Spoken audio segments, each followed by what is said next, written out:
Welcome to Plymouth Church, y'all. Welcome. No matter who you are or where you are on life's journey, you are welcome here. If you are with us in person, welcome. If you are joining us online, welcome. My name is Valerie Miller-Coleman. I'm senior pastor here, and I'm delighted you've chosen to join us for this evening's conversation. Our summer series of public conversations on abortion rights continues this evening with the perspectives of healthcare practitioners. You will have a chance later in the conversation to offer questions forward to our speakers. If you are here in the room, you can use your note card that you received on the way in to write down questions. There should be pencils in the pews, and if you just wave your card, we'll come grab it and bring it forward for folks to respond to. I will warn you, we may not have time for every question to be answered, but we will do our very best. Friends, this moment in history calls for careful study and an informed response from people of faith and conscience of all perspectives. Our speakers tonight bring valuable perspectives to help inform our moral leadership in this moment. In a bit, you're going to hear more about them from our moderator, Kate Harper. We have one panelist joining us on Zoom for health reasons, so you'll be introduced to both in just a moment. But first, let me introduce you to Kate. Kate is a Plymouth member and a registered nurse. She currently serves as the Quality Improvement Coordinator for Lawrence Douglas County Public Health, a role which involves developing actionable strategies to create abundant and equitable opportunities for good health. She is one course short of a Master's of Science in Nursing, specializing in organizational leadership, and has been a registered nurse and nurse leader in Lawrence for the past 10 years. Kate is passionate about cultivating safe and inclusive spaces for care, spaces that engage unheard voices to ensure we remain informed by the aspirations of our community. We're glad you're here tonight. Kate, over to you.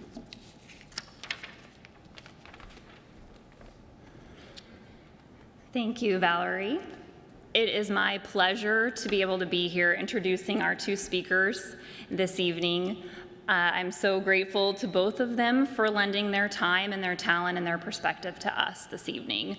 I'm also especially grateful that Dr. Jackson is able to join us virtually. For those of you that work in public health or healthcare or social welfare or people-oriented fields, adaptability is just something that we have to do, and this is a great example of it in action, that we're able to still make this work this evening. I also want to take a moment to thank all of you for being here. When we take these opportunities to come together in spaces where we're learning from each other, we're engaging with one another, we're looking at something from a different lens, even if it's just for a moment or it's just for an evening, really powerful things can come from doing that. So I appreciate everyone who's joining us this evening to do that work together. I am going to read a bit about both of our speakers. I'm going to introduce them kind of all together at once, and then I'll turn things over to Dr. Jackson to present first, and then our second speaker will be Dr. Pega Naime Jimenez. And so I'll read a little bit about that. I just want to give credit to Elise Higgins, our brilliant member here, and someone who's really passionate about this work for helping me create these bios for them. So I'll start with Dr. Quinn Jackson, who uses they or he pronouns and is a family medicine doctor living and working in Kansas City.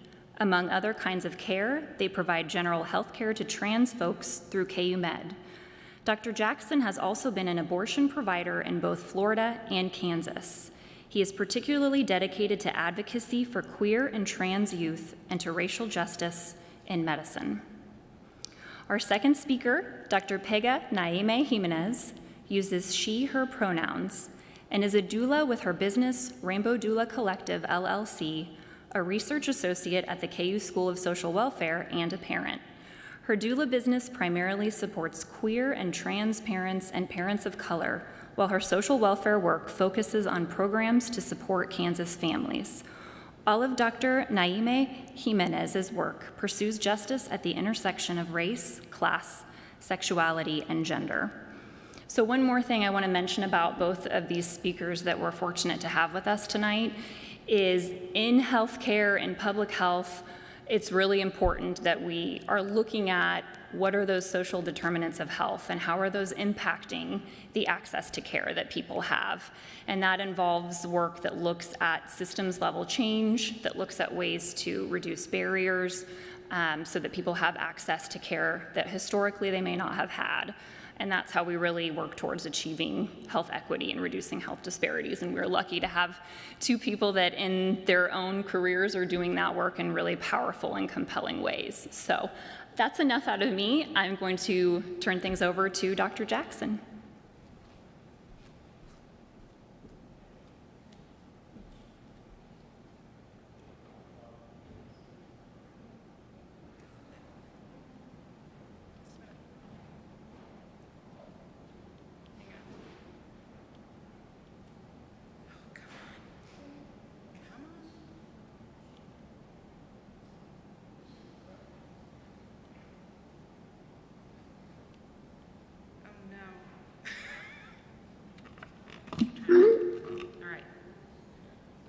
Can you hear me now?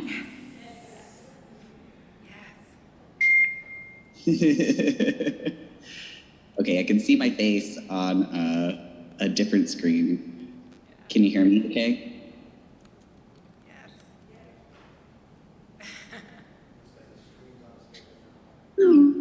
Okay, cool. I think that I'm good. I think everyone can hear me.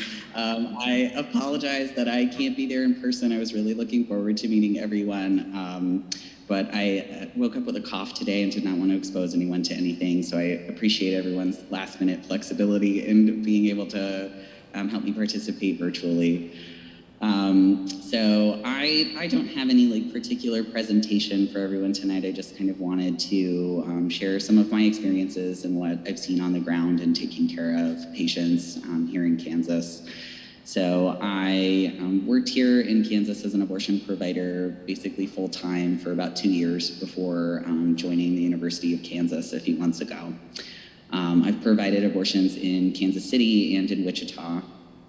And in that time have seen the landscape of abortion access in the US change very dramatically.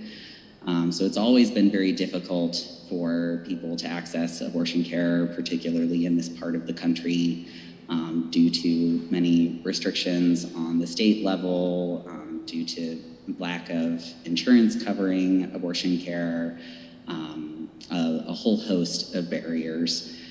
And in the time that I was practicing in Kansas, also the SB 8 in Texas passed last year, and so really saw a dramatic shift in who could access abortion care and the significant barriers that increased for folks. So before SB 8 passed, and SB 8 is the 6-week abortion ban in Texas that passed last year. Before that passed, I mostly saw patients from Kansas and Missouri. Abortion has been essentially inaccessible in Missouri for quite some time, but for the most part saw patients who were fairly local, right? Drove a few hours from parts of Missouri and parts of Kansas to our office in Kansas City, and folks who drove from kind of all over Kansas to the office in Wichita. And for the most part, those patients, could get their appointment within a week or so of calling, and could take 1 day to come in for their appointment. And then after SB 8 passed, that landscape shifted really dramatically. And so we saw a huge increase in patients from not only Texas, but also from other neighboring states that were being flooded with patients from Texas. So people from Arkansas, people from Oklahoma. The average time it took us to get patients in for their appointment increased to about 3 weeks, which is a pretty dramatic amount of time to have to wait for this type of appointment that is relatively time sensitive and urgent, but also, increases, like people are further along in their pregnancy and increases how far they are and limits some of the options that they have. It also, there's a whole host of things that makes abortion more difficult to access as people get further in their pregnancy. It becomes more expensive, it becomes a longer procedure. Sometimes it is a procedure that takes 2 days. I apologize that my cat is like trying to jump in on this talk as well. And so this is, these restrictions really strongly negatively impact people and make this process more difficult than it already was. And certainly much more difficult than it needs to be to access essential health care. Some of the things that I've seen are truly, truly heartbreaking. People who drive 10, 12 more hours to come to 3 states away for basic health care that they should be able to access in their community. We had multiple patients who expressed having to choose between buying things like gas or food for their family and paying for their abortion. Multiple people who felt like they had no one in their life to support them through this process. So we're jumping through all of these barriers and all of these hoops alone. I saw multiple patients who came from states away after being turned away from multiple different clinics. So as I said, after these restrictions passed, it takes longer for the remaining clinics to get patients in, and every time there's a delay, it's possible that someone's now too far along to be seen in that clinic, which causes more delays since then they have to call another clinic and wait a few weeks to be seen there. And really overall, like these barriers just make it almost impossible for people to access this care. That they really should be able to freely and easily access wherever they live, wherever they usually seek healthcare.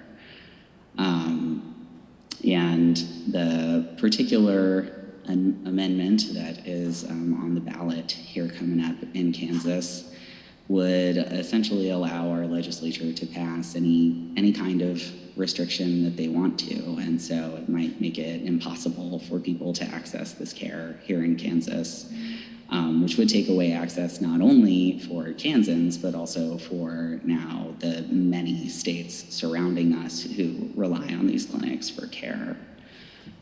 We also know, and I know my co-panelist will speak a little bit more about this, but we know that these kinds of restrictions harm people who are already marginalized more than they harm people who live with amounts of privilege, right? So we saw a huge increase in the number of patients who came to see us, but we also were only seeing the people who could afford or who could scrape together the resources for childcare for multiple days and gas to drive hundreds or thousands of miles, who could afford the increased price for a later procedure.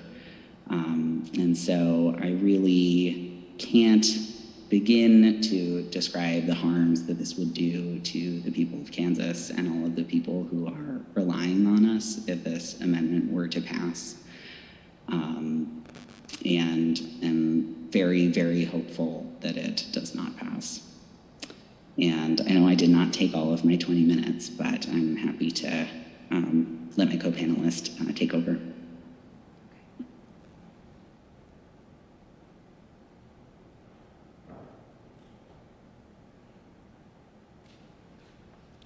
Hello, thank you so much, Dr. Jackson, for sharing your experience, and thank you, Pastor Valerie and Elise Higgins, for having me here today. It's nice to see everyone who's here, and thank you for those of you who are joining us virtually.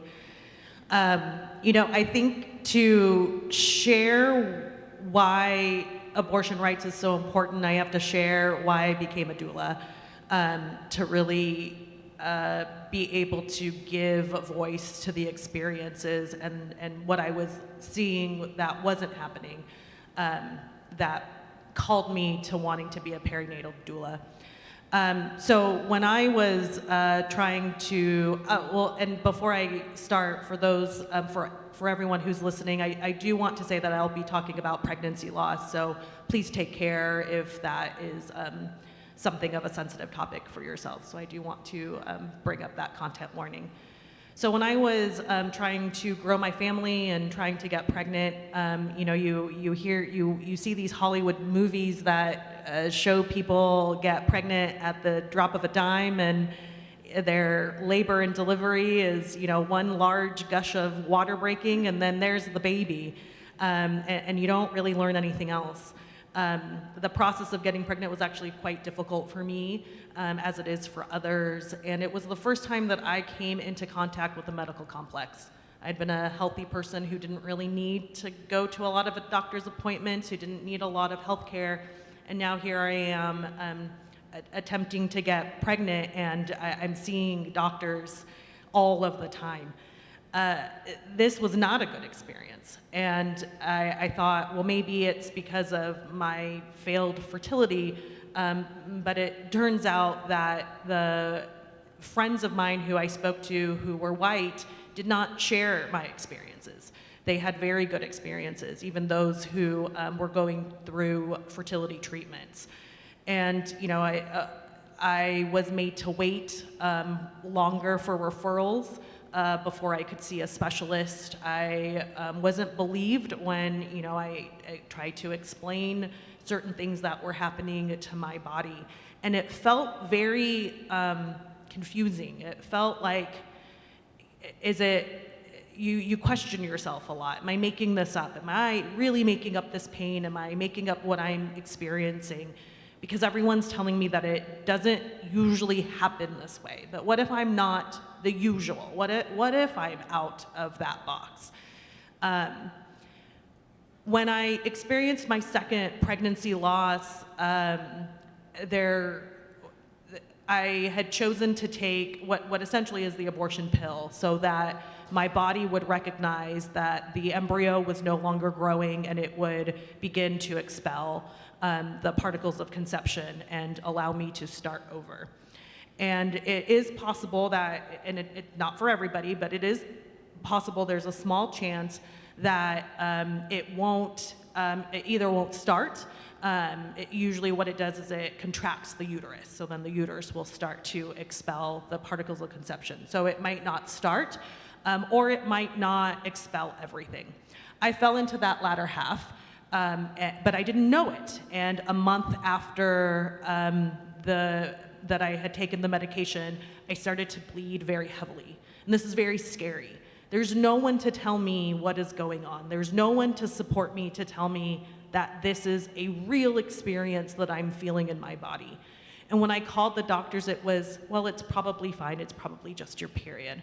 But I knew that this couldn't be the amount of blood that I was seeing. That couldn't just be the normal thing. So I decided to actually take a pregnancy test, and the pregnancy test came out positive, and I thought, wow, could I have gotten pregnant again? Was this left over from the medication from before?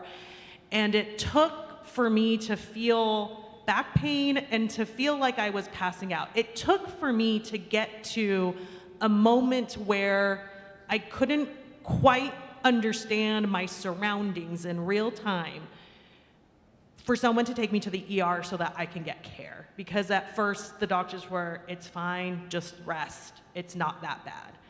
When I went to the ER, they did find that particles of conception were left behind. That is very dangerous to have that left into your body. So it had to be removed surgically, which is essentially sort of a version of an abortion, so that my uterus could heal and it could be back to where it needed to be. And I remember my feeling like I was going through it all over again. And if I hadn't just come to the ER, something worse could have happened. Something worse could have happened. And I don't know what that could have been, but it was an alarm to me that they didn't believe me when I said, I'm bleeding a lot. This isn't normal. And they thought, well, it's possible. It's possible that you could still be bleeding 4 weeks after the medication.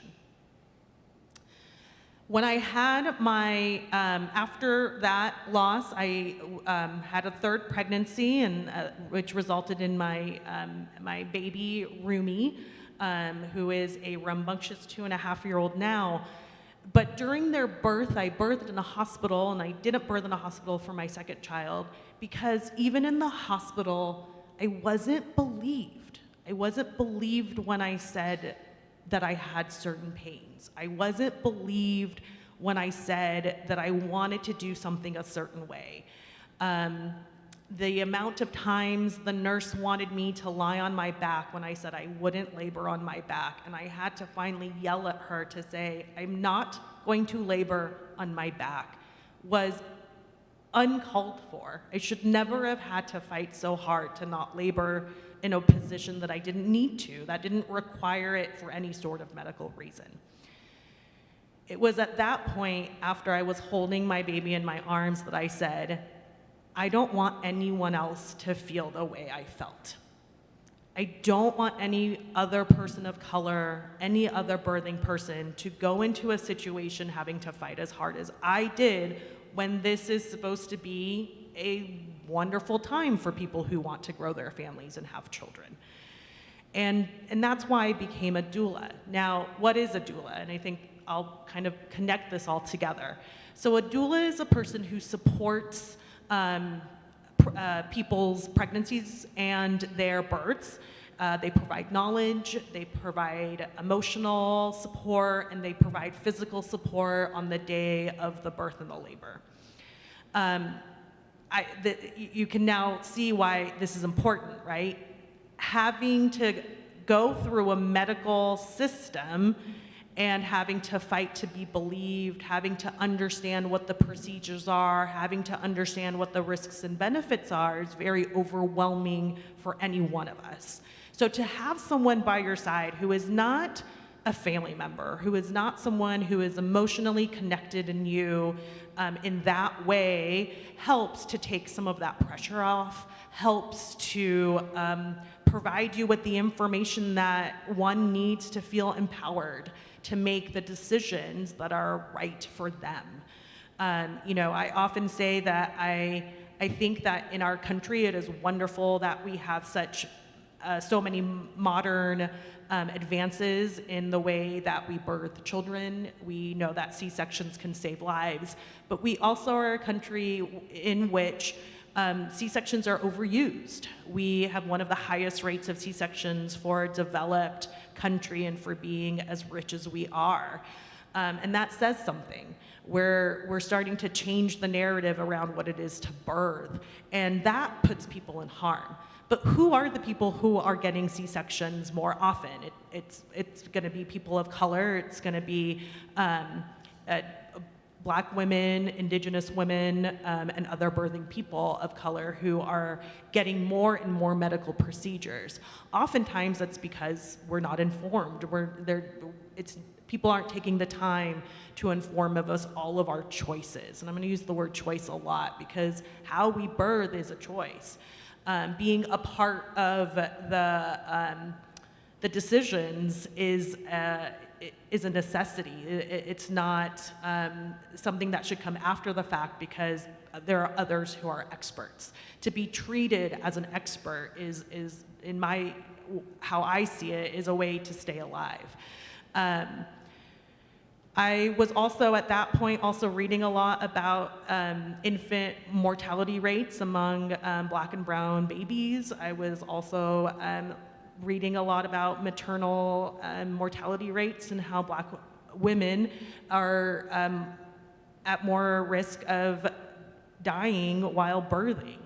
And that, to me, just felt unacceptable. The fact that we're okay with that and not doing more for that, to me, feels very unacceptable. So I said, well, then I'll do it. Then I'll be a part of it. Now, I see my role as a doula to be much bigger than birthing. When I think about how this connects to abortion rights, Remember, I say that I'm there to support and provide knowledge and to provide emotional support and information support and physical support at any stage of a person's pregnancy. And that means at a stage in which they choose to terminate that pregnancy. That is still medical care. That is still a person's choice. If we have complete autonomy, we have complete autonomy as to having a child or not. Now, I remembered when I was going through my pregnancy loss and having very similar procedures as someone might have if they were going through, if they had chosen an abortion, an elective abortion, and I thought, I'm so alone in this. And so thinking how alone people would feel when they chose an abortion was very salient to me. It became so real that I wanted to also support that part of a pregnancy, the end of that pregnancy, what that meant when someone found out they were pregnant, chose not to keep that pregnancy, what choices they could have, where they might have to go, and then just be there to support. What happens to your body when you take that medication? What happens to your body if you have to go to the clinic? What does that postpartum care look like, right? We still have a postpartum period for that recovery. So what does that look like, and how can that person get that care both physically and mentally? You know, these aren't light decisions that we make. So being able to have that emotional support throughout that entire process, I think, is really important. And I've now been through some of that. I have now supported some of that, and I think what makes me keep coming back to this, because it's not easy. I'm spending a lot of hours doing research for people. I'm spending a lot of time texting when, you know, they're feeling this way or that way, or they feel a sudden pain, or just the emotional distress of what pregnancy might be doing to a body, or going back and forth between the decision of, do I want to have this, do I want to keep this pregnancy now or not? That's also an emotional toll on me as I support these folks. But I just realized we don't talk about it. We don't talk about it because we have to hide it. We don't talk about it because there is a risk in talking about it. There's a risk in how we might be treated. There's a risk in how we are meant to feel about making those decisions. There's this patriarchal idea that we're strong and we need to, you know, just buck up and get through the pregnancy, or, you know, you decided to have an abortion at 6 weeks. That's not so bad. You'll be fine. And there's this idea that we just sort of have to suffer in silence. So by being able to advocate for my clients to say you don't have to suffer in silence, how do we have conversation around this so that we feel like this is a norm, that these are medical procedures that are needed and that we are able to get them, and we don't have to be shamed or feel guilty in the ways that we ask for things. And I think that to be true for abortion rights, and I think that to be true with birth justice in general. You know, I think we go with the norm of what our doctors say, and so sometimes when we want to possibly do something a little bit different, we get pushback of, well, that's not safe. But we don't know why. Well, why is that not safe? What does that mean? And being able to get the information so that we can make those informed decisions. So that's my work. And that's why I feel very compelled in being in these conversations about abortion rights, because even though the majority of my clients do result in healthy and lovely babies, the support for a pregnancy is the support for a pregnancy, whatever the outcome is. Whether the outcome is a loss, whether the outcome is a chosen abortion, and whether the outcome is a live birth. I believe that we all require and should have the dignity and the respect to have access to that. And for people of color and gender diverse people to have access to that and to have it unapologetically, because it's care and it saves lives And we, frankly, with the amount that people don't know about birthing, I think it's, we need to have those conversations, because, I can't imagine now not providing support to people in these processes and these really big decisions in their lives, because they're not easy ones. So that's what I do, and I'm happy. Thank you for letting me speak on that and to champion that.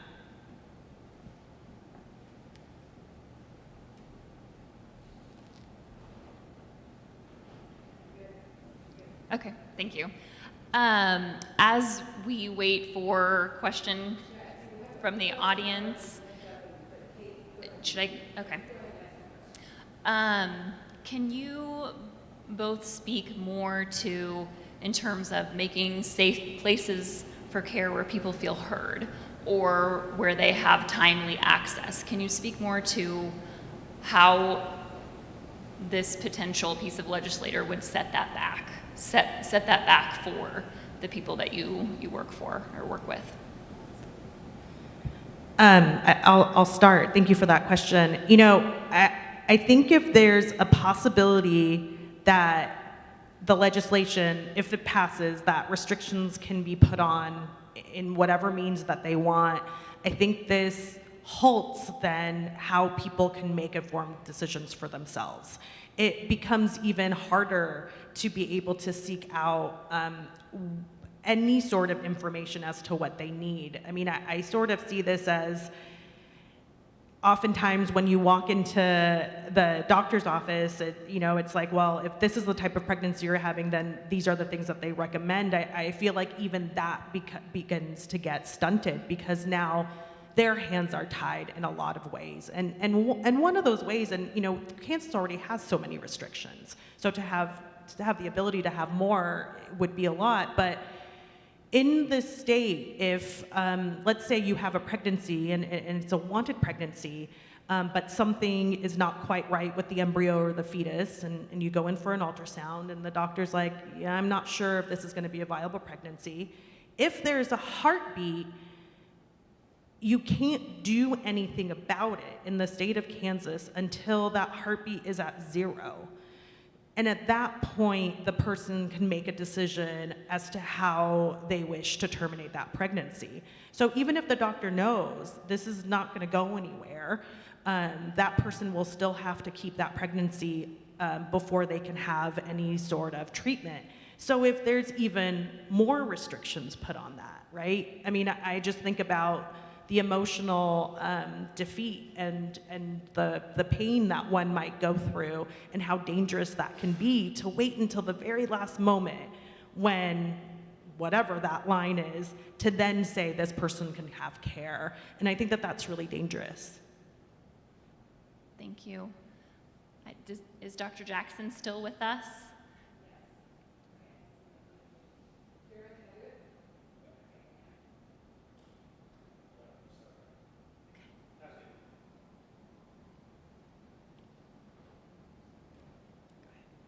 Okay, cool.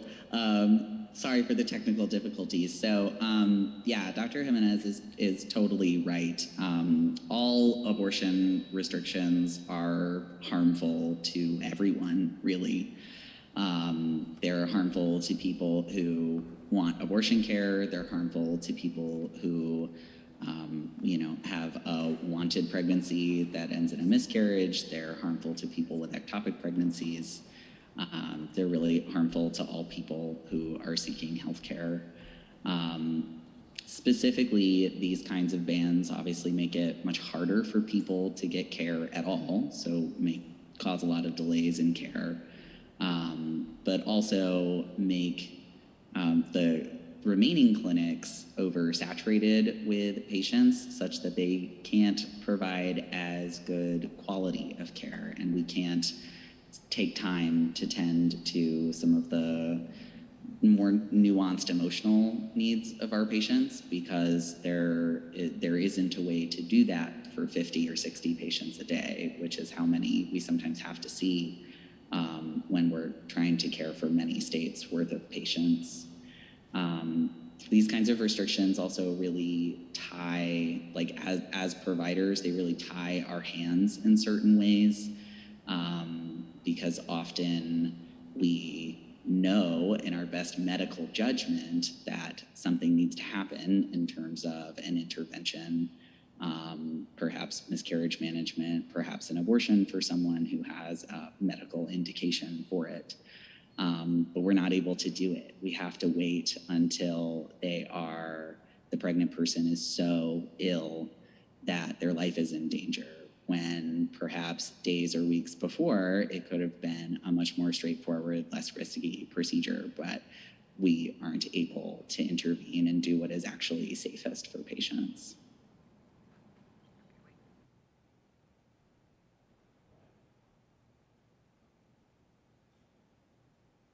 Thank you for that.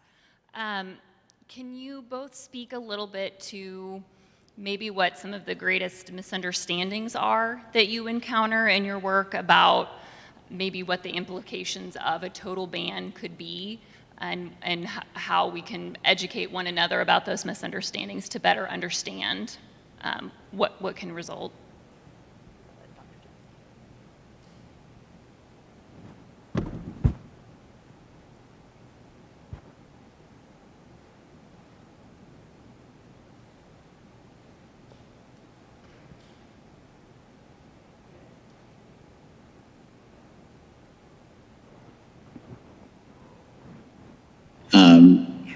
Sorry, can you hear me okay? Yes. Okay, cool. Yeah, I think that there are a lot of misunderstandings, and some of this really just boils down to the fact that I think that most people who seek abortion care never think that they're going to need it, or never expected to be in the position to be seeking abortion care. It is something that is extremely common. The best estimates are about 1 in 3 or 1 in 4 people who are capable of pregnancy will get an abortion in their lifetime. But kind of like miscarriage, it's just something that we really don't talk about. There's so much stigma associated with it, and it's so personal, and for some people is a very straightforward experience, but for some people can be a very emotional experience that they may not want to talk about with a lot of people in their lives. And so I think we all really underestimate how much we as individuals might rely on abortion care, but absolutely how much our communities rely on abortion care. And so when we consider the potential for these kinds of bans, we really underestimate the harms that it can do to people. I think we also, not to belabor the same facts, but we underestimate the harms that it does to the rest of our medical community and our ability to provide quality care for people.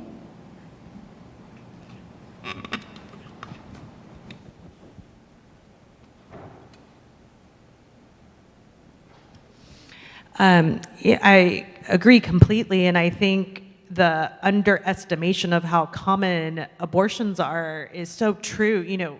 Almost all of most of my clients have experienced some form of abortion, whether it was due to a pregnancy loss management or an ectopic pregnancy. I think I've only had 1 or 2 where their process of their pregnancy was straightforward and they got pregnant and they delivered a live birth. Most of them required something or had to make some different choices for that care. The other part of that too, I think it's what Dr. Jackson said that really resonated with me is you don't just think that you're going to do it. I mean, these aren't like, I woke up on a Monday and, one day I'm going to have an abortion. You don't have, that's not how we go through life, right? When I got pregnant with my youngest, it was 13 months after I had my first. We're still in a pandemic. we have no familial support. My husband and I are both very far away from our immediate families. And I found out on Easter Sunday of 2021, and I thought, no, this isn't going to happen. And I needed time to think about it. And thankfully, I had a husband who said, I trust you to make the decision that's right for you. And that's the important part, is these are very individual decisions that I didn't wake up the day before thinking, I'm going to have to think about this and see what I want to do about it. And so we don't know where we will be in time and place in a situation or in a moment. So to have the ability of just being able to sit with the choice of, do I want to birth another human or not, to not even have that option feels scarier to me than having had taken 2 weeks to think about whether or not I wanted to have that pregnancy. I can't fathom that. I mean, that was a hard 2 weeks of my life, but this feels like an incredibly suffocating alternative because of what this will do for people. It doesn't stop abortions, right? It just stops safe access to abortions. And I'm fearful of the lengths people will go to get the outcome that they want, but then how dangerous that might end up being for them. And that, to me, is alarming. That part of the total ban is really alarming. Thank you. We've got some great questions I want to try to get to here. This one is, the yes supporters talk lots about late-term abortions, third trimester. How often does this happen? And can either of you talk more about that? I'll go ahead and start. You know, Dr. Jackson might have a better idea as to the statistics, but what at least from my understanding and my reading, is it's not common at all. And a lot of states have actually quite a bit of restrictions on late-term abortions, and that they can only happen. So again, speaking to kind of that last minute of if there's complete harm to the pregnant person, or if there might be complete harm to the pregnant person, are they allowed? So I think, and again, I'd like to hear Dr. Jackson's perspective, but I think that it really depends on obviously the state, but it's not something you can walk in the doors of a clinic and say, you know, I'm 36 weeks pregnant and I don't want this. I mean, that's not how that happens. There's a person who is going to die, and if this fetus is not aborted, then this person will die. And I think that, I think that's when we have to really sit and decide, how do we keep that from someone? You know, how do we then just allow people to die because of a complete ban in those situations? And again, I can't fathom that.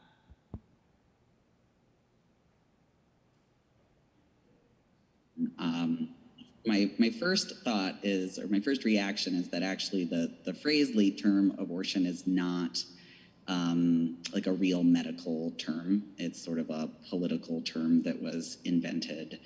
And so there's not really anything that defines like a late-term abortion, because it's not something that we, like as medical professionals, use. But abortions that happen in the third trimester of pregnancy are extremely rare. Less than 1% of abortions that happen in the United States happen later in pregnancy. And Dr. Jimenez is correct, right? It is done for maternal indications like saving a pregnant person's life, or it's done for kind of severe fetal anomalies or things that would make it essentially the fetus unable to live after delivery. And so this is absolutely not something that people do lightly, or that people do just, because they don't want to be pregnant anymore. Those are very rare circumstances that those happen.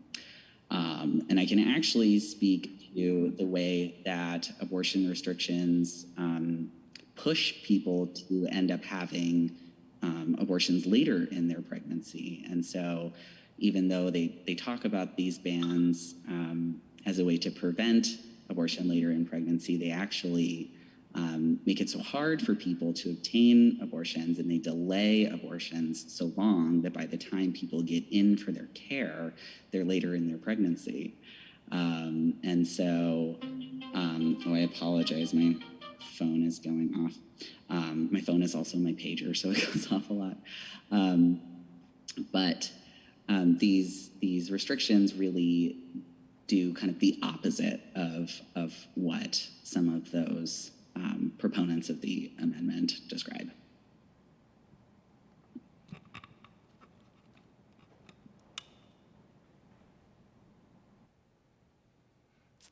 Thank you both for those responses. You spoke to this just a little bit already, but how often do people end a pregnancy because they are taking a medication that could harm a fetus, like chemotherapy, or have some kind of medical indication?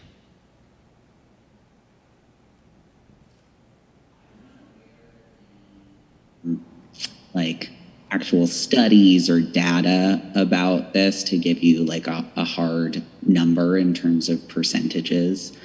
I will say that it's not the most common reason in my experience when people come to see me for abortion care. That's not something they commonly cite, but it's not rare. It's definitely something that is on people's mind in terms of their own medical history and how pregnancy might not be the safest thing for them or might exacerbate that medical problem. I also think that as a medical system, we're actually not very good at telling people when we put them on a variety of medications that could be harmful to pregnancy. And we, I think about things that are extreme like chemotherapy, but there are even things that are very common like high blood pressure medicine or certain diabetes medications that are very harmful to a pregnancy and to a developing fetus that we don't do a great job counseling people about. And so it is, I'm sure, something that plays into some people's decision, but I don't have a firm number.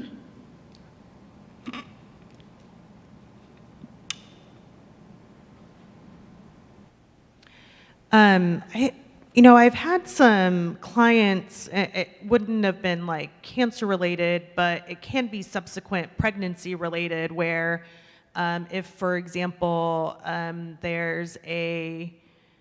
for some pregnant people, the placenta can grow on the front of the uteral wall. So on like the front side, it's a posterior placenta. And then as the pregnant person gets bigger, the placenta might kind of fall downward and then cover the cervix, and that's called Placenta Previa. Previa. And if that's happened in one pregnancy, the likelihood of that happening in subsequent pregnancy is much higher. So what does that mean? Well, if your placenta is covering your cervix, the baby can't be born vaginally. It has to be born via C-section. But there's also increased likelihoods of bleeding and bleeding too much. So, again, in subsequent pregnancy, that can always become a little bit worse every time. And oftentimes it could, a person could go into preterm labor, so that's always a risk. So I think for some of my clients, it hasn't been like maybe a larger medical related thought, but it's more related to if this was a history at one point in one of my pregnancies, then what is this like in the next pregnancy, and then what decisions can I make based on that knowledge of what might come next. So I've experienced some of that, high blood pressure that Dr. Jackson mentioned. Is a concern, and again, the medications that doctors give them, we don't always know exactly what will happen, or they're not really counseled on what will happen. So oftentimes I have clients who are worried, like, will this medication make it worse during my pregnancy, or will it actually help? So those are more of the things that I've seen that people are that wonder about, and my clients wonder about, that we have to navigate. Great.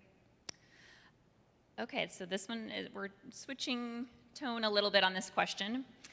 Let's assume abortion is banned in Kansas, but you had a legislative magic wand for any other policy change. What would you enact?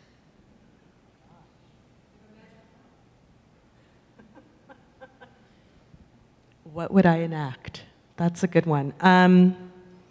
I would like to see more research on male sex birth control. I would like to see that becoming more of a reproductive discussion versus just uteruses and female bodies. And I would like that to be more a part of the domain because, I think it's important to look at the whole picture at that point.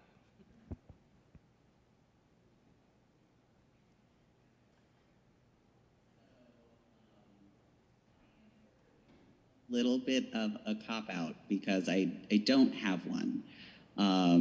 There is no substitution for abortion access. There is no form of birth control that is 100% effective. There is absolutely nothing that could be done to prevent the need for abortion in our communities. And so I guess my answer for legislation would be like a federal act to protect abortion access, right? Because there simply isn't any policy that can substitute the availability of safe abortion in our communities.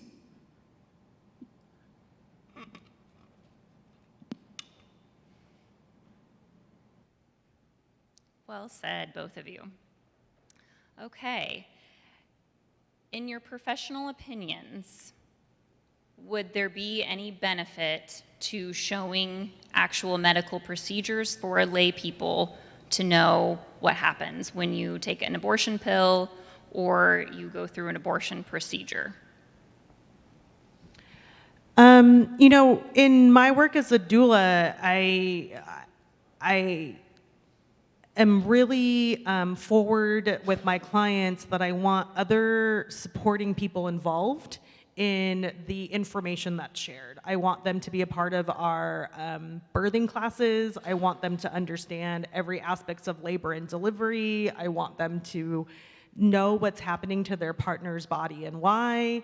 I think that's really important. So when a client of mine is needs to take the abortion pill or requests to take the abortion pill as a form of abortion, I'm explaining it to them. Now, how powerful would it be to know about that ahead of time and to have that education ahead of time? I think it should be standard, just like I think sex education should be standard. To understand what the different procedures of abortions are and what those choices are. I think this can be just knowledge and that, and it should be shared and taught. I think these are things that people are maybe teaching to their own family members or seeking out information themselves, but I think it would be powerful to just know that information and to know about each other's bodies, I think is also okay and good. I was saying to my husband the other day that, we have two children born as male, but we use they, them pronouns until these kids tell us what their gender identity is. But regardless of whether or not they have a uterus or menstruate or any of those things, which they won't do, I still want them to know that. I still want them to be people who will have tampons and pads in their homes for guests, because that's just being good. That's just being empathetic people. That's showing compassion. So I think if we know what it's like to go through a pregnancy, what it's like to birth, what it's like to go through a medicated abortion or another type of abortion procedure, I think that is a good human thing to know?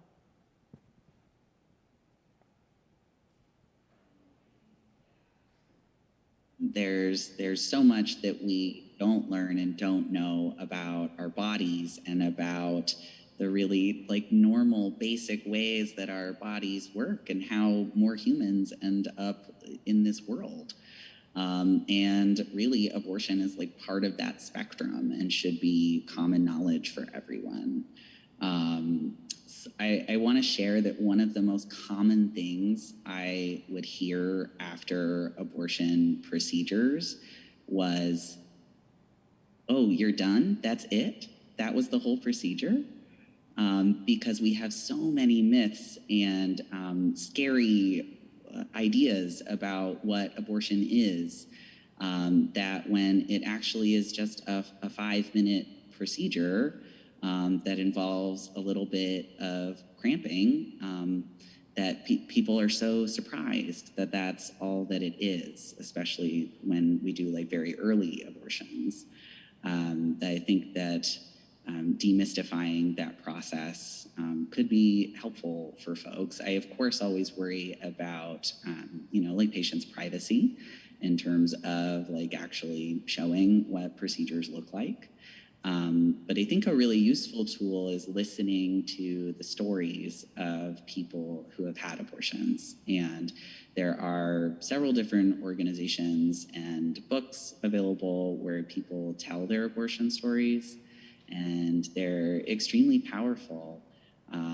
And you can learn both about how the experience is and how it can be less intense than we think it is, but also about how empowering it can be for people to really listen to people with that experience. I think can be one of the best ways to learn about abortion.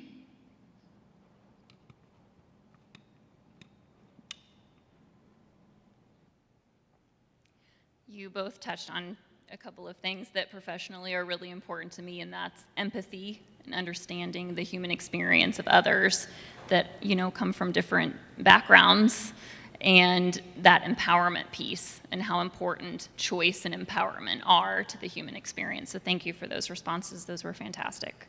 I have one more question here. This kind of switches tone a little bit as well.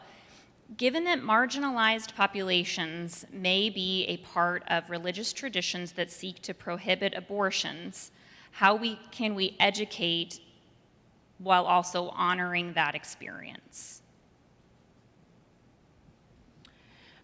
So I'll admit I'm actually not a very religious person. I get a little triggered in rooms of that are sort of religious and spiritual. But what I have come to learn in my practice, because I do have clients where their faith is really important to this process, and for me, people want to be heard, and they want their experiences to be heard, and they want them to be affirmed. And I think that part of it is important, whether or not it's something I'm personally comfortable with or even understand. And I think what helps for me is to ask questions and to understand the importance of those elements in their lives and the importance of how, what is it about those values or those ideas that has shaped who they are? And given what their own values and ideals are, then how can I have that conversation with them to then maybe address certain conversations and navigate it? Am I good at that all the time? No. Because again, there's a bit of a tension for me, but I think it goes back to people want to be heard and affirmed, and if I can walk into that space, providing them, I don't like to say a safe space anymore. I want to say a brave space, because it's a space where we can have conflict and center conflict, so that it allows for the disagreements to be there, but it allows for the affirmations of the experience to also be there. And I think that that's a different idea for me in my work, to be able to do that, because I really do want people to have that support, and I don't want to leave them out because there is something that they've been raised with that maybe I wasn't raised with, and I want to navigate that the best way that I can.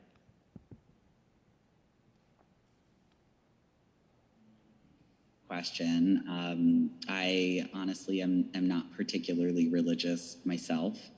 And so the combination of, I think, not being religious and being a doctor who performs abortions is that the people I interact with and talk to about abortion tend to be people who are having them, as opposed to, people who are kind of not having them, but having a lot of feelings about abortion and if it should be regulated, and wanting to have those discussions.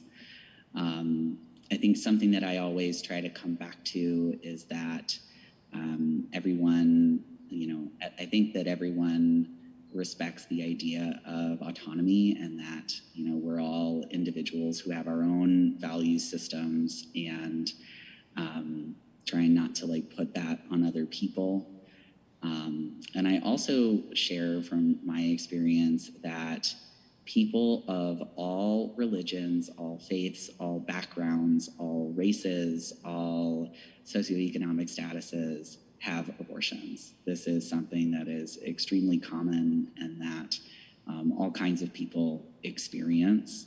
And so really trying to kind of demystify some of the myths that we have around who gets abortions, and also why, right?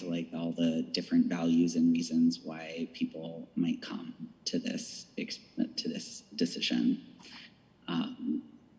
But I like what Dr. Jimenez had to say, and I know that was our last question. I wasn't able to be there in person. I do want to thank Dr. Jimenez for the work that you do.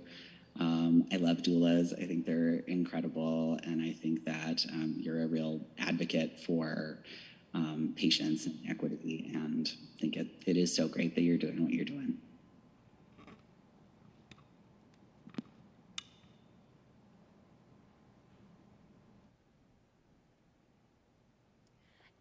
Do either of you have any further closing thoughts that you'd like to share before we end for the evening?